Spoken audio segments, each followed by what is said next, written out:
daw na may matibay na ebidensya laban kay PBBM kung nais ng mga complainants na umusad ang kanilang mga reklamo.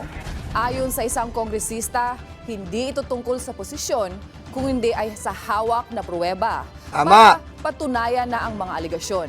Ang detalye sa Agenda Weekend Report ni Joan Manalo.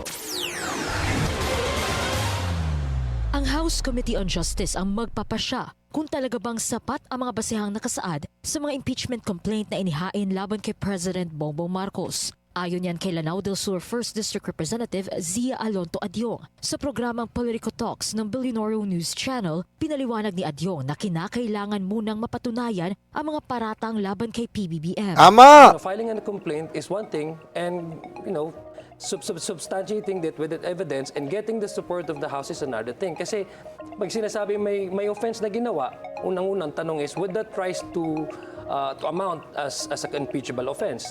O may complaint ka nga, would that actually rise to the level of an impeachable offense? So that substance there, yun ang pag-uusapan ng Committee on Justice. Pero para kay ACT Teachers Party List Representative Antonio Tino, tatayo ang impeachment complaint na inendorso ng Makabayan Bloc sa Kamara. May matibay na batayan ang impeachment complaint Oh. sa Pangulo, kaugnay sa flood control.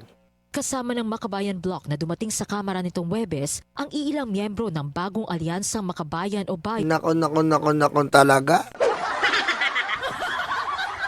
Alam mo, Tinyo at Makabayan Block, hindi nga nila masagot eh. Tinanong sila, paano yan?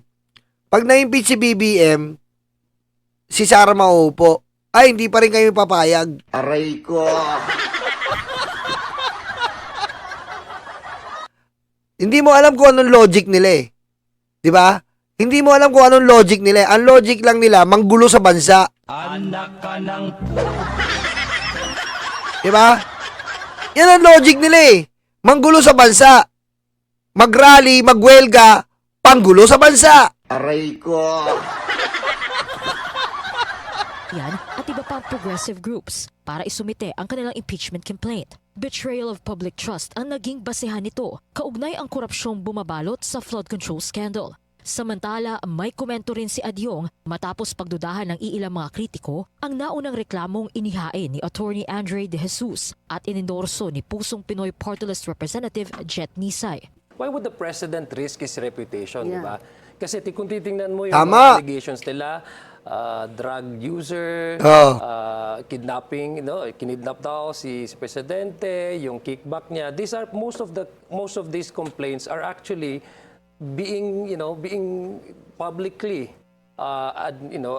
used as a way to attack the President. So kung ako tatanungin mo, ba't niya gagawin yun?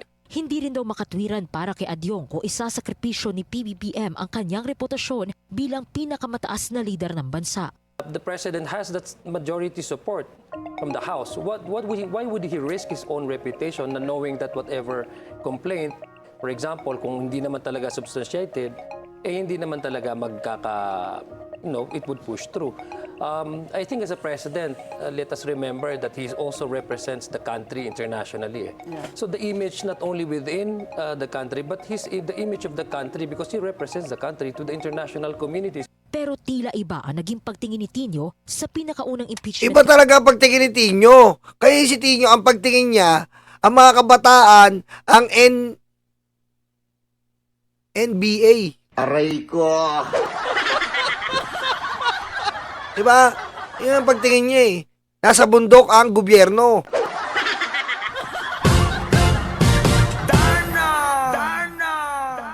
Complaint laban kay PBBM. Ang isang tema na talaga ng kampo ng Vice President ay politika lang to. Hindi na nyo yung Vice Presidente samantalang sa flood control. Di ba? Bakit hindi sinisingil ang Presidente? Okay, so in terms of optics, pwedeng ma-address yun by filing a weak impeachment complaint na agad na madidismiss. Okay. No? Para pwede na sabihin, nag-file ng parehong may impeachment trial yan, kaya lang yung sa Malakas po Presidente, ba? walang batayan dinismiss.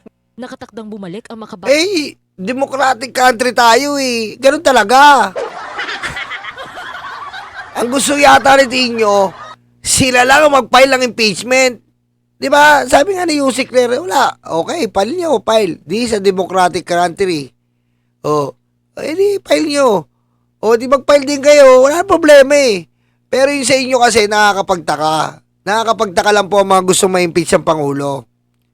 Di ba? Ang Pangulo na nga po ang nagbibigay ng hustisya sa mga nawala sa flood control. Tapos ang Pangulo pa nababaligtad. Ang Pangulo pa daw ang sangkot sa flood control. Tandaan nyo po, hayaan mo bang yung kutsilyo isaksak mo sa sarili mo sa walang kwentang dahilan? Hindi mo hayaan yun. Aray ko. Diba? Ang kutsilyo gagamitin mo yung panghiwa, pangluto, pamputol. Pero yung kutsilyo, hindi mo yan sasaksak sa sarili mo. Kaya ba gusto yun sa presidente? Suicide me? Ha? Ginawa ng presidente, in-expose ang flood control kasi mismong siya ang pasimuno ng flood control. Siya mismo nagnakaw ng flood control. Aray ko. Diba? Ito ay isa na namang, Your Honor, Mr. Chair. I'm so mad again and I like to dedicate this English to my foreign languages. This is another diversionary tactics because they are aligning this to the president so that this idiot mother father that really robs us, the senators, the congressmen, the different executives will be, what can you say this? Will be absuelto. Aray ko.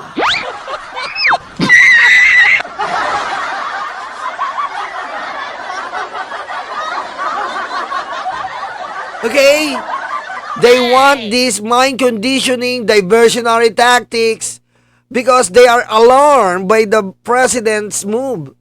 And the president wants every inch of these congressmen will be held accountable to this flood control anomaly.